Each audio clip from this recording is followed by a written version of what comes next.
चलिए, इकोनॉमी में आज हम एक कदम और आगे बढ़ाएंगे।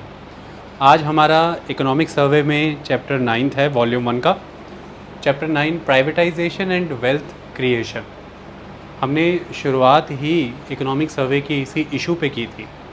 पूरा का पूरा इकोनॉमिक सर्वे इस कंसेप्ट पे बेस्ड है, क्योंकि $5 ट्रिलियन इकोनॉमी का टारगेट अचीव करना है 2024-25 तक। उसके लिए इकोनॉमिक सर्वे ये प्रपोज़ करता है कि invisible hands of the market ये बहुत इम्पॉर्टेंट है, जिसके साथ हैंड ऑफ ट्रस्ट आना ज़रूरी है। हमने पहले और दूसरे 2 लेक्चर्स में preface and first chapter cover किया था। उसमें इस कंसेप्ट पे बहुत ज़्यादा फोकस था और हमने बड़ी खूबसूरती से समझाया था। ये चैप्टर और भी बेहतर समझ आएगा अगर आप हमारा पहला और दूसरा लेक्चर इकोनॉमिक सर्वे पे सुनेंगे। आज हम आगे बढ़ते हैं इसी कंसेप्ट के साथ। आज के चैप्टर में होगा ये कि कुछ सेंट्रल पब्लिक सेक्टर एंटरप्राइजेस। सबसे पहले हम इस वर्ड को समझ लें। इसको बार बार CPSE के तौर पर लिखा जाएगा, सेंट्रल पब्लिक सेक्टर एंटरप्राइजेस। मतलब वो कंपनियां जिनमें सरकार की मेजॉरिटी स्टेक होल्डिंग है, यानी कि सरकार बड़ी हिस्सेदार है उसमें बाकी लोगों के मुकाबले। तो सरकार का मैनेजमेंट है, सरकार का कंट्रोल है इन कंपनीज़ में। सेंट्रल पब्लिक सेक्टर एंटरप्राइजेस की बात हो रही है यहाँ पर। तो सरकार अब यह कह रही है, इकोनॉमिक सर्वे ये कह रहा है यहाँ पर कि in central public sector enterprises में सरकार की हिस्सेदारी कम करनी है और यहाँ पर अदर प्लेयर्स की हिस्सेदारी को बढ़ाना है। मतलब मुद्दा ये है कि इकोनॉमिक सर्वे ये प्रपोज़ कर रहा है कि जहाँ पर अननेसेसरी है वहाँ पर सरकार को गुड्स की प्रोडक्शन एंड सर्विसेज में इन्वॉल्व होना नहीं चाहिए। तो सरकार को एक डायरेक्ट प्रोड्यूसर के तौर पर काम नहीं करना चाहिए, चाहे फिर गुड्स की प्रोडक्शन हो या सर्विसेज की प्रोडक्शन हो। जहाँ पर सरकार की नीड नहीं है, यानी कि जो नॉन स्ट्रेटेजिकल एरियाज़ हैं, वहाँ पर सरकार को किसी तरह का रोल प्ले करने की ज़रूरत नहीं है। अगर डिफेंस की बात करें तो एक स्ट्रेटेजिकल सेक्टर है, वहाँ पर सरकार एक मेजर प्लेयर के तौर पर काम करती है। ऑयल के विषय में भी कुछ विशेषज्ञ मानते हैं कि एक स्ट्रेटेजिकल सेक्टर है, इसमें भी गवर्नमेंट का होना ज़रूरी है। हालांकि गवर्नमेंट ने ऑयल होल्डिंग कंपनीज़ को भी, ऑयल प्रोडक्शन एंड मार्केटिंग में लगी हुई कंपनीज़ को भी इस बार डिसइन्वेस्ट किया है, तो वहाँ पर भी सरकार ने अपनी हिस्सेदारी कम की है। तो मुद्दा यहाँ पर बार बार ये आ रहा है कि जब आप किसी उद्योग धंधे में पैसा डालते हैं तो वो निवेश है, वो इन्वेस्टमेंट है। और जब आप किसी उद्योग धंधे से पैसा निकालते हैं, और वो कैसे निकालेंगे, आप अपनी हिस्सेदारी उसमें बेच देंगे। तो जब आप अपना पैसा निकालते हैं तो ये डिसइन्वेस्टमेंट है। तो तकरीबन पूरा चैप्टर डिसइन्वेस्टमेंट पर बेस्ड है कि सरकार किस तरह से इन कंपनीज़ को डिसइन्वेस्ट करके यहाँ पर प्राइवेट प्लेयर्स को, या फिर मान लीजिए कुछ डिसइन्वेस्टमेंट्स ऐसी भी हैं जहाँ पर एक पब्लिक सेक्टर अंडरटेकिंग में सरकार ने अपनी हिस्सेदारी तो घटा दी, लेकिन उसकी हिस्सेदारी, उसकी ऑनरशिप के कंट्रोल किसी दूसरी पब्लिक सेक्टर एंटरप्राइजेस को दे दिए जो बढ़िया परफॉर्म कर रही है, वो उसी सेक्टर से बिलोंग करती है और वो अच्छा परफॉर्म कर रही है।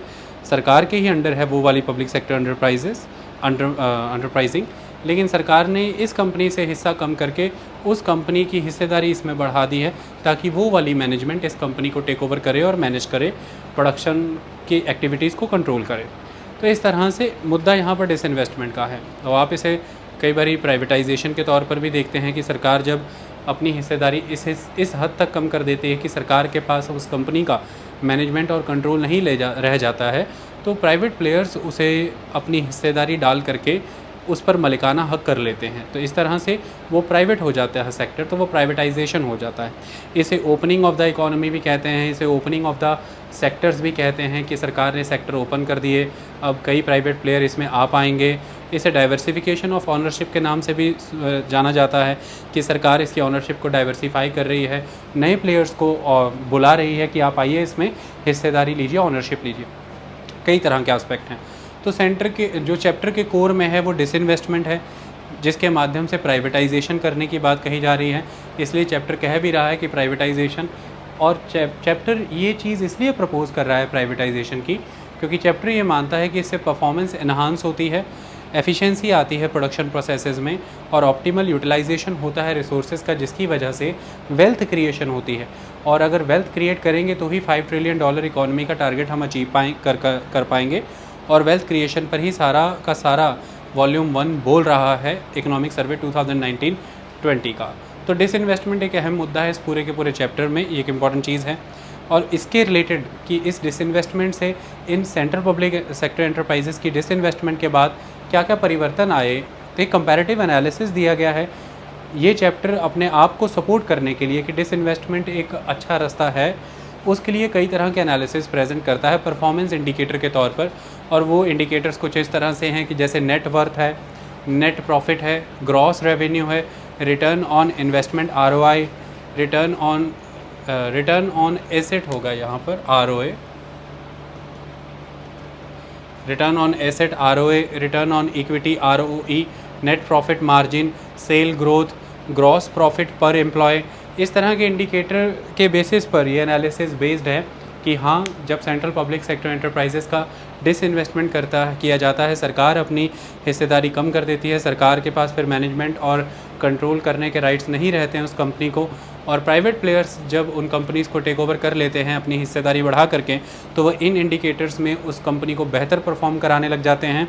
उस कंपनी के कंटेम्प्रेरी उसके साथ वाले पब्लिक सेक्टर अंडरटेकिंग कंपनीज से बेटर हो जाती हैं। यानी कि कोई एक कंपनी है, मान लीजिए वो ऑयल प्रोड्यूसिंग कंपनी है, अभी तक वो सरकारी थी, सरकार ने अपनी हिस्सेदारी उसमें बेच दी, प्राइवेट प्लेयर्स ने उसमें हिस्सेदारी ले ली, लेकिन दूसरी एक और कंपनी थी वो भी सरकार के अंडर थी और वो भी oil producing and processing company थी, उसकी हिस्सेदारी सरकार ने अभी नहीं बेची है। तो अब ये इकोनॉमिक सर्वे दावा करता है कि जिसकी हिस्सेदारी बेच दी गई है, जो प्राइवेट प्लेयर्स के हाथ में चली गई, वो इन इंडिकेटर्स के मामले में अभी तक भी जो सरकारी कंपनी ही है ऑयल प्रोडक्शन के क्षेत्र में, उससे काफ़ी बेहतर करने लगी है प्राइवेट कंपनी इन इंडिकेटर्स के मामले में। तो इस तरह के एनालिसिस बताए हैं। फिर उस कंपनी के अपने ही पास्ट परफॉर्मेंसेस से कंपैरेटिव एनालिसिस दिए हैं कि जब वो सरकार के अधीन थी तब परफॉर्मेंस क्या थी, और उसके कंपैरेटिवली आज जब वो प्राइवेटाइज हो चुकी है तो उसकी परफॉर्मेंस क्या है। इस तरह से सारे एनालिसिस प्रेजेंट किए गए हैं, बहुत सारे चार्ट्स हैं, बहुत सारे स्टैटिस्टिक्स हैं, वो आपके मतलब के नहीं हैं। मुद्दा आपको कंसेप्ट समझना है पूरे चैप्टर से कि ऑथर आपको कन्विंस किस चीज़ के लिए करना चाहता है। ऑथर ये कहना चाहता है सबसे पहली चीज़ कि जिन क्षेत्रों में स्ट्रेटेजिकली अब नीड नहीं है कि सरकार हो, जिन क्षेत्रों का अब कोई सामरिक महत्व, स्ट्रेटेजिक इंपॉर्टेंस नहीं रह गई कि अगर वहाँ पर सरकार नहीं रहेगी तो क्या होगा, देश की सॉवरेनिटी, इंटीग्रिटी को क्या होगा, स्ट्रेटेजिकली कंट्री लूज़ कर जाएगी, ऐसा अब नहीं है। हाँ, जिन क्षेत्रों में है, जैसे डिफेंस की बात करें तो वहाँ पर ऐसी चीज़ें हैं, तो वहाँ पर सरकार का ही दखल है, सरकार की ही मेजॉरिटी स्टेक होल्डिंग है, सरकार ही प्रोडक्शन करती है। सरकार ने अभी तक उसमें बहुत से प्लेयर्स को इनवाइट नहीं किया है। हालांकि 100% FDI की बात हुई है कि डिफेंस के क्षेत्र में 100% FDI आना चाहिए, सरकार ने उसको परमिट भी किया, लेकिन बहुत से क्रिटिक्स इसके अंगेंस्ट रहते हैं कि आपको फॉरेन डायरेक्ट इन्वेस्टर्स को हमारी कंट्री के लिए जो भी इक्विपमेंट्स बनेंगे नेशनल सिक्योरिटी के लिए, हमारे डिफेंस फोर्सेस को देने के लिए, उसमें 100% FDI यदि अलाउ कर दिया जाएगा तो कल को हमें एक सॉवरेनिटी ब्रेच भी हो सकता है कि मान लीजिए कि देश की साख पर बात आ रखी है, किस तरह के डिफेंस इक्विपमेंट बनते हैं, जिन भी कंट्रीज से वो बिलोंग करने वाली कंपनीज हैं, उन कंट्रीज़ के साथ आपके संबंध कितने का अच्छे हैं या कितने बुरे हैं, फिर इस पर डिपेंड कर जाएगा आपकी कंट्री के इक्विपमेंट प्रोडक्शंस। तो अल्टीमेटली आपकी नेशनल सिक्योरिटी थ्रेटन्ड हो सकती है। इस तरह के कंसर्न्स ऑलवेज़ रहते हैं। मुद्दा यहाँ पर अब ये आ जाता है कि जैसे जहाज, पानी वाले जहाज़ बनाने, शिपिंग इंडस्ट्री की यहाँ पर बात करें, जैसे बहुत बड़े बड़े कंटेनर्स हैं, कंटेनर्स की मैनेजमेंट, उस माल ढुलाई की क्षेत्र की बात करें, इस तरह के क्षेत्रों में अब ज़रूरत नहीं रह गई है कि सरकार अपना दखल रखे, तो सरकार उन चीज़ों को बेच रही है। जैसे एयरलाइंस की बात करें तो एयर इंडिया की बात करें, तो इन क्षेत्रों में अब सरकार इसे स्ट्रेटेजिक सेक्टर की तरह नहीं देख रही है, और अब यहाँ पर ये माना जा रहा है कि इसे ओपन करना ज़रूरी है, क्योंकि जिन सेक्टर्स में बहुत लंबे समय से, जो सेक्टर्स काफ़ी पुराने हो चुके हैं, जो इंडस्ट्रीज़ काफ़ी पुरानी सेटअप हो चुकी हैं, जिन सेक्टर्स में लंबे समय से कॉम्पिटिटिव मार्केट्स का डेवलपमेंट हो चुका है, उन सेक्टर्स को अब ओपन कर देना चाहिए प्राइवेट प्लेयर्स के लिए, ये यहाँ पर कहा गया है। तो उस क्षेत्र में सरकार का दखल नहीं होना चाहिए। इसी के इर्द गिर्द पूरा चैप्टर अब आपको घूमता नज़र आएगा।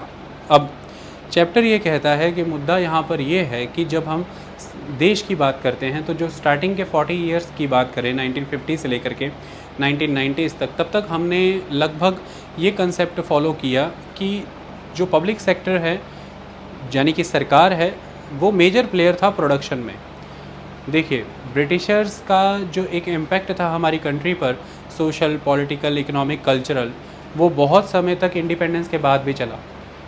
फॉरेन कंट्रोल में हमारी कंट्री रही, ये एक इम्पॉर्टेंट चीज़ है, जिसकी वजह से हमारा रिसोर्स बेस डिवास्टेट किया गया इंग्लैंड की पूर्तियों के लिए। यानी कि ब्रिटिशर्स ने यहाँ पर रूल करते हुए कंट्री के रिसोर्सेज यूटिलाइज़ किए for the growth of the Britain, अपनी होम कंट्री के लिए।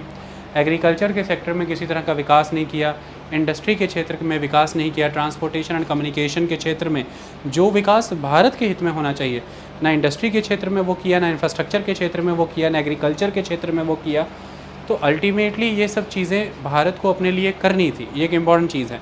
तो ऐसे में सरकार ने इस बात पर उस समय में निर्णय लिया कि इस कंट्री को बहुत बड़े लेवल पर हैवी इन्वेस्टमेंट्स करने की नीड है, जिसकी वजह से ही प्राइवेट प्लेयर फिर उठ खड़ा होगा। तो सरकार को बड़े स्तर पर इंफ्रास्ट्रक्चर क्रिएट करना है। इस क्षेत्र में बहुत बड़े लेवल पर कैपिटल की रिक्वायरमेंट रहती है, वो सरकार के पास है क्योंकि देश में उतने बड़े उद्योगपति नहीं हैं। दूसरी तरफ बहुत बड़े स्तर पर सरकार को रिसोर्स मोबिलाइज़ करना पड़ेगा, ये भी सरकार अपने ही दम पर करना चाहती थी। प्राइवेट प्लेयर्स को रिसोर्सेज पे इतना कंट्रोल नहीं देना चाहती थी क्योंकि सरकार ने क्योंकि देश ने 200 साल तक कैपिटलिज्म का दंश भोगा था, क्योंकि ब्रिटिशर्स कैपिटलिज्म पूंजीवाद की सोच के तहत ही भारत पर शासन कर रहे थे।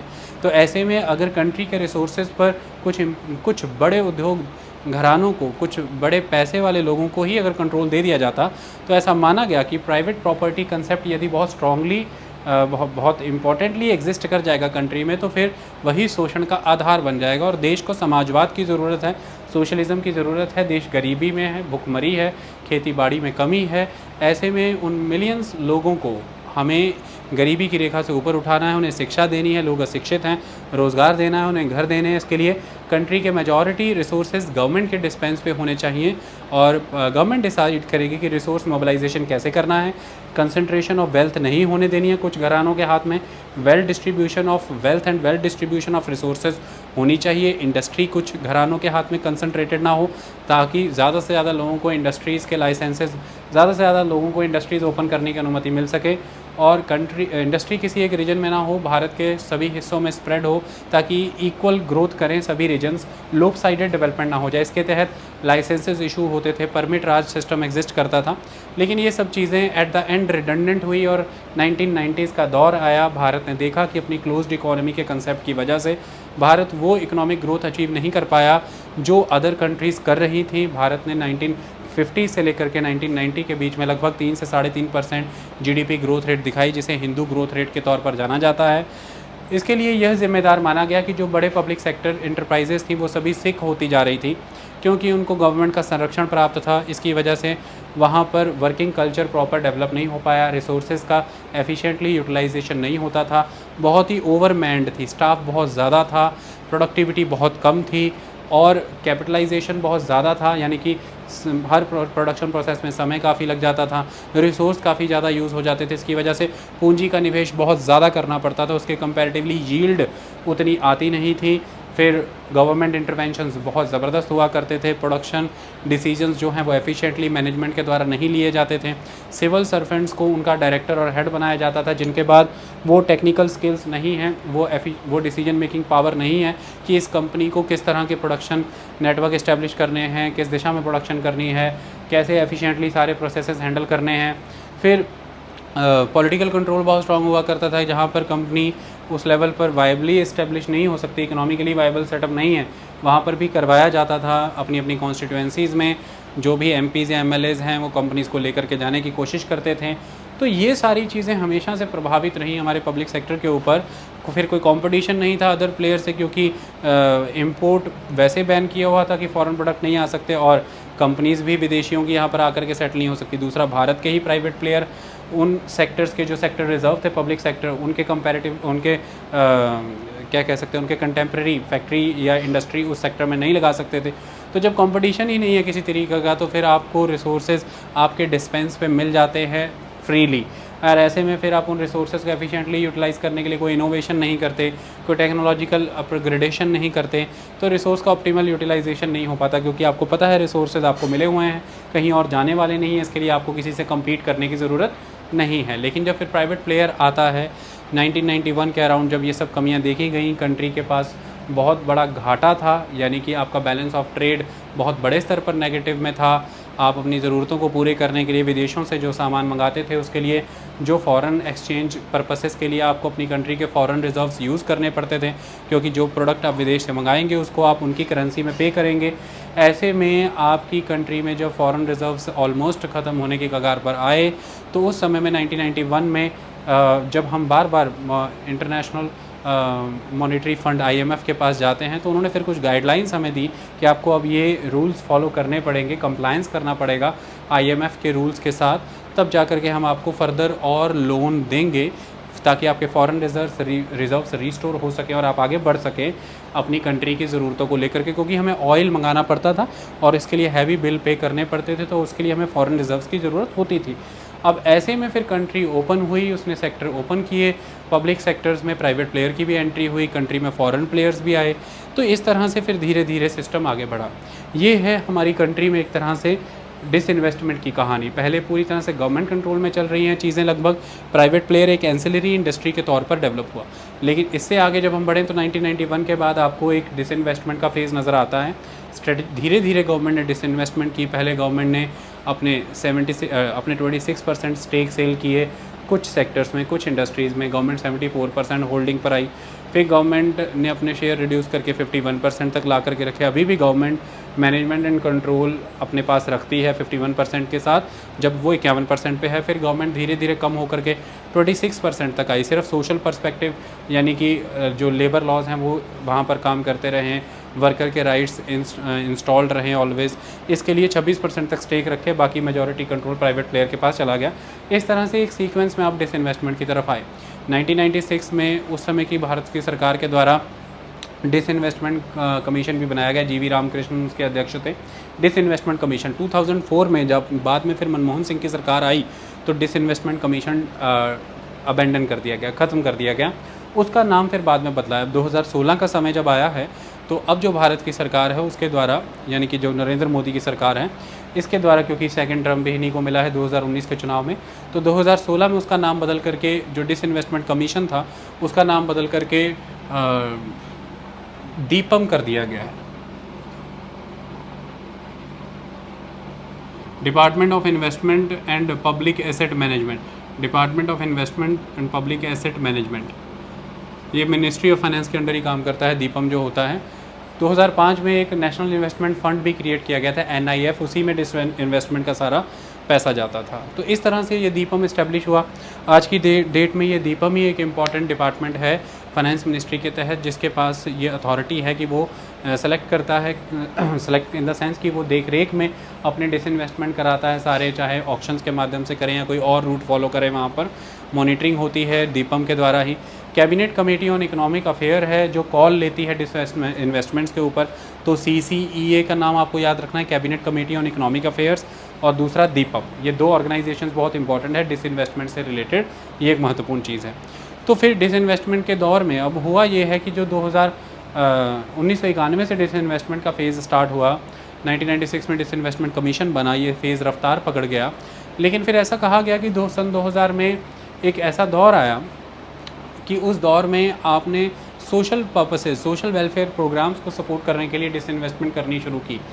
यानी कि आपने कंपनी से पैसा लेना शुरू किया, डिसइन्वेस्टमेंट करके आपने अपने शेयर बेचे, तो आपको वहाँ से कमाई हुई और उन कमाई के माध्यम से आपने जो सोशल वेलफेयर स्कीम्स हैं उनमें पैसा लगाना शुरू किया। ये एक तरह से कंपनी के परफॉर्मेंस बढ़ाने को लेकर उठाया गया कदम नहीं था, ऐसा इकोनॉमिक सर्वे कह रहा है। ये एक तरह से सरकार के ऊपर जो सोशल वेलफेयर वर्क्स की ऑब्लिगेशन है, चाहे एजुकेशन के सेक्टर में है, चाहे एम्प्लॉयमेंट के सेक्टर में ही है, चाहे किसी तरह से हेल्थ सेक्टर में है या हाउसिंग सेक्टर में है, इन सेक्टर्स में सरकार पर जो जिम्मेवारी आती है, उन जिम्मेवारियों की पूर्ति करने के लिए सरकार ने उन कंपनी से वो वेल्थ हार्नेस करने की कोशिश की।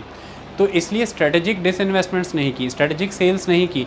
स्ट्रेटेजिक डिसइन्वेस्टमेंट्स यदि की जाती तो फिर होता ये कि कंपनी में सरकार ने अपने शेयर बेच दिए हैं इस हद तक कि सरकार के पास अब उस कंपनी का मैनेजमेंट और कंट्रोल नहीं है। तो फिर ये लगता कि सरकार ने वो जो डिसइन्वेस्टमेंट्स की हैं, उन डिसइन्वेस्टमेंट का पर्पस उस कंपनी की एफिशिएंसी को बढ़ाना है, उसकी मैनेजमेंट को बेटर करना है और उसके प्रॉफिट्स को बढ़ाना है, उसकी हेल्थ को इम्प्रूव करना है। लेकिन सरकार ने अपने लिए पैसों को इकट्ठा करने के लिए उसमें से जब डिसइन्वेस्ट किया कुछ शेयर होल्डिंग उसमें से बेची, लेकिन मेन मैनेजमेंट और कंट्रोल अपने पास रखा, तो इससे पता लगता है कि सरकार का मेन एजेंडा उस कंपनी को उतना एफिशिएंट बनाना नहीं था, उससे वेल्थ यील्ड करना था। ऐसा इकोनॉमिक सर्वे बताता है। 2014 से फिर से स्ट्रेटेजिक डिसइन्वेस्टमेंट्स होनी शुरू हुई हैं। अब मैं डिसइन्वेस्टमेंट और स्ट्रेटेजिक डिसइन्वेस्टमेंट का अंतर भी आपको बता दूं। डिसइन्वेस्टमेंट का सिंपल मीनिंग ये है कि आप अपने शेयर को लिक्विडेट कर रहे हैं, शेयर होल्डिंग को, आप अपनी हिस्सेदारी को बेच रहे हैं। लेकिन इसमें ऐसा नहीं है कि आपका मैनेजमेंट कंट्रोल भी चला गया। मान लीजिए आपके पास 100% हिस्सेदारी है, आपने उसे 74% तक कर दिया है, 74% तक हिस्सेदारी आपने 51% तक कर दिया है, लेकिन 51% तक है तो मेजॉरिटी स्टेक होल्डर आप ही हैं। इसकी वजह से आप ही के पास उसकी मेन डिसीजन मेकिंग पावर है, मैनेजमेंट आपके कंट्रोल में है, ये एक इंपॉर्टेंट चीज़ है। लेकिन स्ट्रेटेजिक डिसइन्वेस्टमेंट का पर्पज़ यहाँ पर ये होता है कि आपने अपनी हिस्सेदारी को 50% तक बेच दिया है, जिसके बाद अब आप या तो 50% पर आ गए हैं और 50% से या तो कम आ गए हैं, यानी कि आपके पास मेजॉरिटी शेयर नहीं है, तो आपने उसकी मैनेजमेंट कंट्रोल उसका अब उन प्लेयर्स के पास चला गया है जिन प्लेयर्स ने, यानी कि प्राइवेट प्लेयर्स ने, जिन्होंने उसमें कंट्रोल कर लिया है, अपना नया हिस्सा ले लिया है। या दूसरी तरफ अगर आप अपने 50% तक शेयर नहीं दे रहे हैं, आपने अपने शेयर सिंपली उसमें शेयर होल्डिंग कम की है, लेकिन उसके साथ साथ फिर आपने डेलिबरेटली मैनेजमेंट कंट्रोल के राइट्स उन प्लेयर्स को दे दिए हैं जिन प्लेयर्स ने उसमें नई हिस्सेदारी डाल दी है। या तो ऑटोमेटिकली आप अपने 50% तक शेयर सेल कर दीजिए ताकि आपके पास मैनेजमेंट का कंट्रोल ना रह जाए, या दूसरी तरफ आप अगर 50% तक शेयर नहीं बेच रहे हैं तो आप डेलिबरेटली मैनेजमेंट एंड कंट्रोल उसका हैंड ओवर कर दे दूसरे प्लेयर को जिन्होंने उसमें नई हिस्सेदारी डाल दी है। ये एक इंपॉर्टेंट चीज़ है। ये होता है स्ट्रेटेजिक डिसइन्वेस्टमेंट, यानी कि जिन नॉन स्ट्रेटेजिक एरियाज़ में गवर्नमेंट का रोल नहीं है, गवर्नमेंट उनको इस तरह से बेच देती है कि अब जो डिसीजन मेकिंग उससे रिलेटेड है हर तरह की कंपनी की, वो सारी की सारी किन्हीं और प्लेयर्स के पास हों, गवर्नमेंट के पास ना हो। ये एक इंपॉर्टेंट चीज़ है। और गवर्नमेंट सिर्फ और सिर्फ रह जाए स्ट्रेटेजिक सेक्टर्स में, ये दूसरे इंपॉर्टेंट एस्पेक्ट। तो ये है सिंपल डिसइन्वेस्टमेंट और स्ट्रेटेजिक डिसइन्वेस्टमेंट। इसे स्ट्रेटेजिक सेल भी कह देते हैं कई बारी, हर बार डिसइन्वेस्टमेंट वर्ड यूज़ नहीं होता। तो स्ट्रेटेजिक सेल के बीच में और डिसइन्वेस्टमेंट में ये अंतर आ सकता है, पूछा जा सकता है, या अखबार में पढ़ते हैं तो समझ नहीं आता, या फिर सिंपल डिसइन्वेस्टमेंट और स्ट्रेटेजिक डिसइन्वेस्टमेंट में ये अंतर मिल जाता है। ये एक इंपॉर्टेंट चीज़ है। अब मुद्दा यहाँ पर यह आ जाता है कि सरकार ने पब्लिक सेक्टर अंडरटेकिंग्स के अंदर ये जितनी भी कमियाँ हैं उनको ओवरकम करने के लिए ही उसका डिसइन्वेस्टमेंट किया है। ऐसा इकोनॉमिक सर्वे कहता है कि 2014 के बाद ये कदम जो उठाए गए हैं वो इन पब्लिक एंटिटीज़ को और भी बेटर परफॉर्मेंस में लाने के लिए ऐसा किया गया है। क्रिटिक्स इसके बारे में बहुत सी बातें कहते हैं, उस पर भी अभी हम चर्चा करेंगे। सरकार ये कहती है कि जब हमने इनको डिसइन्वेस्टमेंट किया है तो फिर हुआ ये है कि जो प्राइवेट प्लेयर्स इसमें आए, नेचुरली अब एक प्राइवेट प्लेयर है। देखिए, मान लीजिए एक सरकारी कंपनी है, उस सरकारी कंपनी में जो सैलरीज जा रही हैं, जो उसमें एसेट्स परचेज़ किए जा रहे हैं, जो उसकी बिल्डिंग है, कंस्ट्रक्शन है, जो उसकी मेंटेनेंस कॉस्ट है, जो वो कंपनी कर्जे उठा रही है उस पर जो उसे ब्याज देना पड़ रहा है और फिर कर्जा भी वापस करना पड़ रहा है, ये सब कुछ उस कंपनी को अपनी परफॉर्मेंस से ही निकालना है। यानी कि कंपनी को बेटर प्रोड्यूस करना है, बेटर परफॉर्म करना है, और सारी चीज़ें मैनेज करनी है। लेकिन अगर सरकारी कंपनी है तो मान लीजिए कंपनी इतना अच्छा परफॉर्म नहीं कर रही है कि कंपनी अपनी इन सारी लायबिलिटीज़ को फुलफ़िल कर पाए, तो कंपनी को फिर भी कोई टेंशन नहीं है, क्योंकि आप और मैं, हम सब मिल कर के टैक्सेस भर रहे हैं। अगर नहीं भी भर रहे हैं तो कोई वस्तुएं परचेज़ करते हैं, जितनी भी चीज़ें खरीदते हैं उन पर मैक्सिमम रिटेल प्राइस होता है, उसमें टैक्सेस पहले से इंक्लूसिव होते हैं। ऐसे में हम सब डायरेक्ट और इनडायरेक्ट टैक्सेस के माध्यम से, फिर कई तरह की फ़ीस हैं, कई तरह के अदर एस्पेक्ट्स हैं, हम पैसा दे रहे हैं, तो वो सरकारी खजाने में जमा हो रहा है। तो ये जो पब्लिक एक्सचेकर का पैसा है, यही पैसा है ना जो सरकार फिर उन कंपनियों में लगाती है। सरकार की हिस्सेदारी का मतलब क्या है? अगर वो कंपनी मुनाफा कमाएगी, सरकार की हिस्सेदारी का मतलब ये है कि सरकार ने उसमें 100 रुपये लगाया, 1 लाख रुपये, 10 लाख रुपये लगाया। और सरकार कौन है? जो आप लोगों के द्वारा चुनी जाती है। सरकार को अपने घर से, यानी कि जो एमएलए एमपी हो, अपने घर से ला करके तो वो पैसा नहीं लगाएंगे। जो सरकारी खजाने में पैसा पड़ा हुआ है, सरकार उसी पैसे को उठा करके उस कंपनी में लगाएगी। अब मुद्दा यह है, सरकारी खजाने में पैसा कहाँ से आया? जो आप लोगों ने कमाइयाँ कर करके, टैक्स भर करके वहाँ दिए, या कई तरह की सर्विसेज सरकार से लेने के बदले में जो आपने फ़ीस वगैरह दी।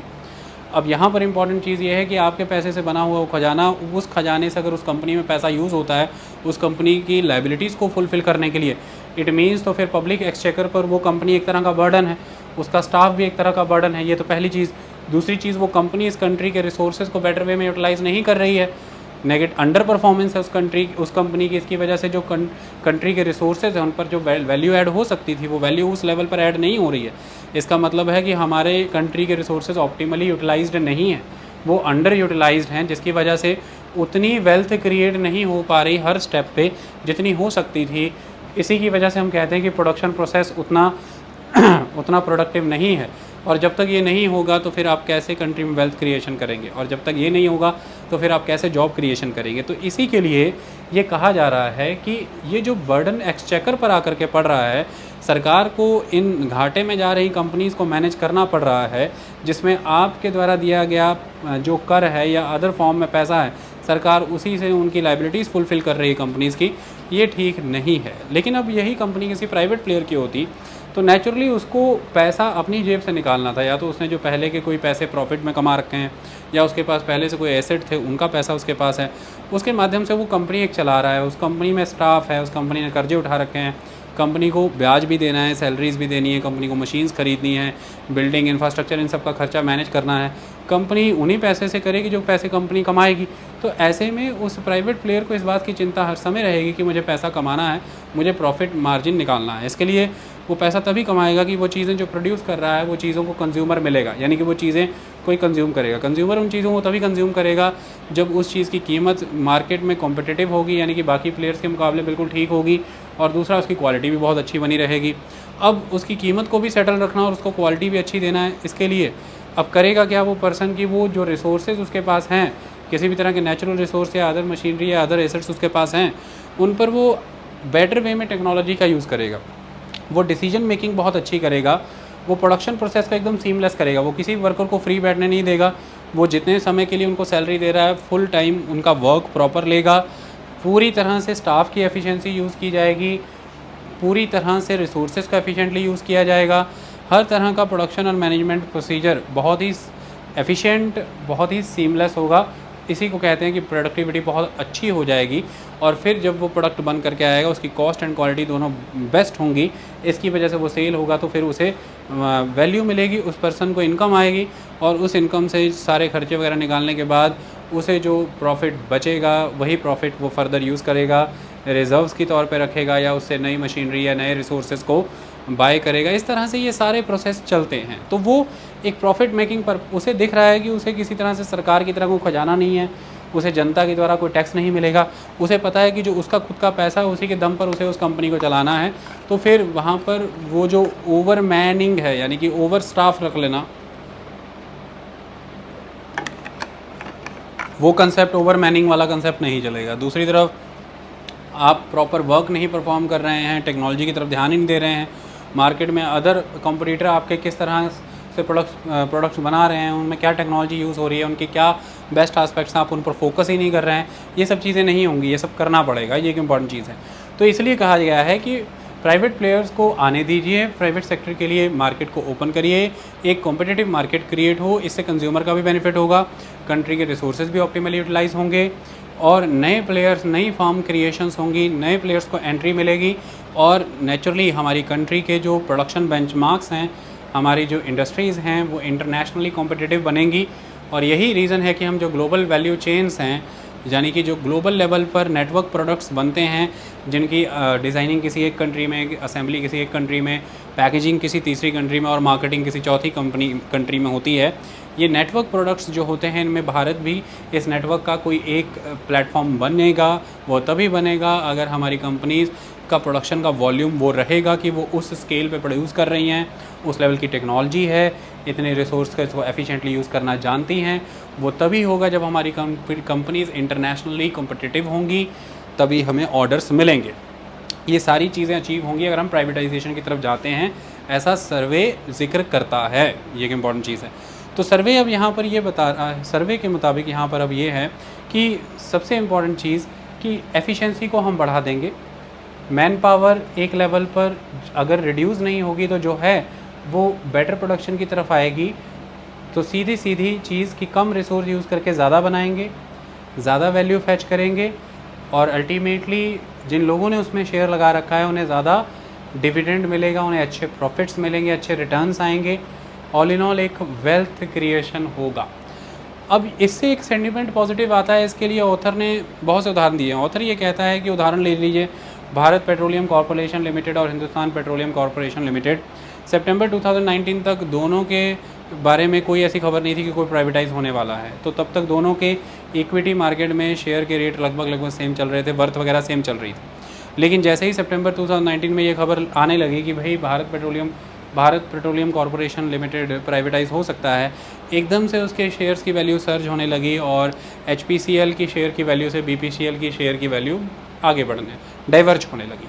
अब ऐसे में ये माना गया है कि ये इसलिए हुआ क्योंकि मार्केट में सेंटीमेंट प्रिवेल हुआ कि अगर BPCL प्राइवेटाइज होगा तो नेचुरली अब उसमें बेटर मैनेजमेंट प्रैक्टिसेस होंगी, उसका कंट्रोल प्राइवेट प्लेयर्स के हाथ में होगा, रिसोर्सेज एफिशिएंटली यूटिलाइज होंगे, इसकी वजह से BPCL बेटर प्रॉफिट्स अर्न करेगी आने वाले समय में।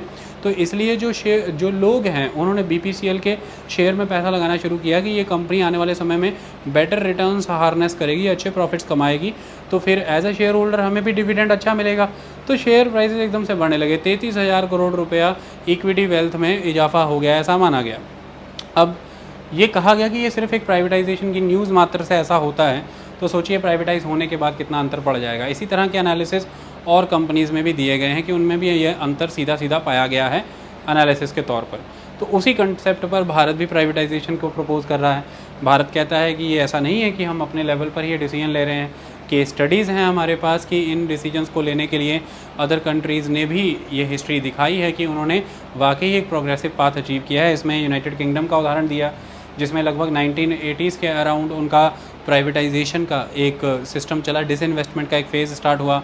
तो उसमें बताया गया है कि स्टेज बाय स्टेज किस तरह से उन्होंने एक पॉइंट पर आकर के लैंड रोवर भी अपनी प्राइवेटाइज़ कर दी, एक पॉइंट पर आकर के रॉयल्स रॉयस भी प्राइवेटाइज़ हो गई, फिर ब्रिटिश टेलीकॉम। ऐसा कहा गया है कि उस समय में वर्ल्ड लेवल पर सबसे बड़ी डिसइन्वेस्टमेंट थी, ऐसी डिसइन्वेस्टमेंट किसी के द्वारा नहीं देखी गई। तो बताया गया कि उन्होंने स्टेज मैनर में, फेज्ड मैनर में डिसइन्वेस्टमेंट किया। सबसे पहले उन्होंने उन कंपनीज़ को, उन ऑर्गेनाइज को डिसइन्वेस्टमेंट किया जो अच्छे प्रॉफिट्स बनाती थी, ताकि सरकार के पास रेवेन्यू जनरेट हो सके, पैसा आ सके।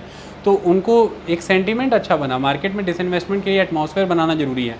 अगर आप शुरुआती तौर पर ही गिरी हुई, बिखरी हुई कंपनी को डिसइन्वेस्टमेंट करेंगे तो प्लेयर्स उस लेवल पर आएंगे नहीं और डिसइन्वेस्टमेंट एक फेलियर प्रैक्टिस मान करके रह जाएगी। लेकिन अगर अच्छी प्रॉफिट मेकिंग ऑर्गेनाइजेशंस को आप डिसइन्वेस्टमेंट करते हैं तो फिर मार्केट में वो कंपनीज़ प्रॉमिसिंग हैं, वो अच्छा पैसा कमा रही हैं, अच्छे रिटर्न्स जनरेट कर रही हैं, उनको यदि डिसइन्वेस्टमेंट किया जाता है तो प्लेयर्स ज़्यादा आएँ।